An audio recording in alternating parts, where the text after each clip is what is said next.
I'm speaking and bringing you greetings from the Commonwealth Women Parliamentarians. It is a network of women parliamentarians across Commonwealth countries as part of the Commonwealth Parliamentary Association. To increase women representation in the Parliament and to ensure gender equality amongst our women folk.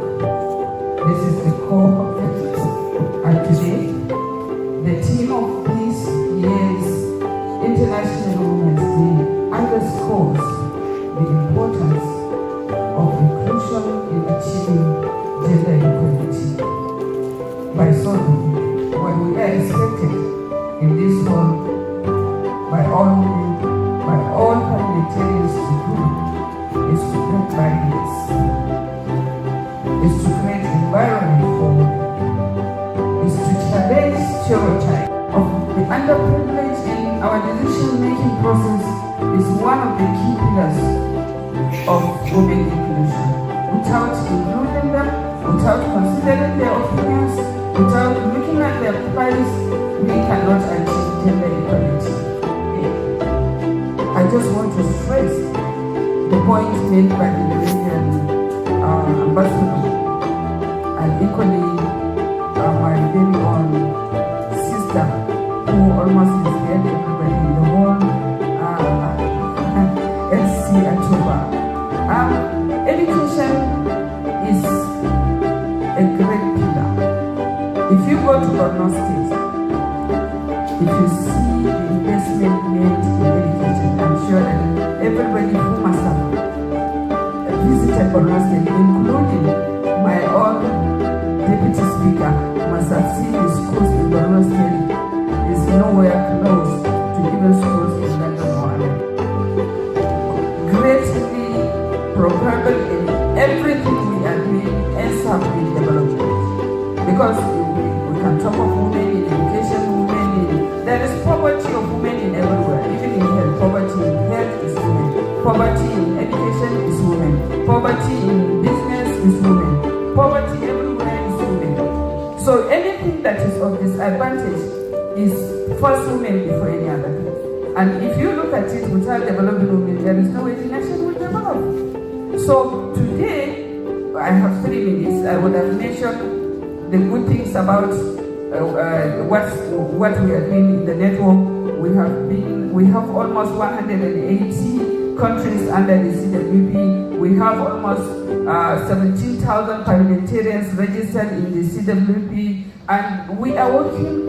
And let me tell you a very, very happy revelation is that of all the countries in the world, if you see the statistic as at August 2023, the country that ranked first in achieving more than 50% of women representation is Rwanda, and that is in Africa.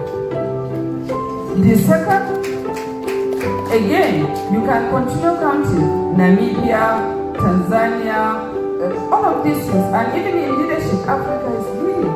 So I'm not saying like if you see all the wrong things we are doing on the media for the wrong things, and then you should also see that Africa is leading in leadership.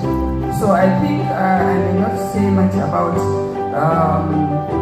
all the achievements because of the 3 minutes, but let's forge together and include women. And I would like to also commensurate with my fellow parents that over 300 or almost 300 of their young men and women were adopted in my constituency on Sunday the 3rd of March. And this is a very sad news to all of us. And you will equally agree with me that these young men and women went to the bush to fetch firewood for domestic and commercial purposes.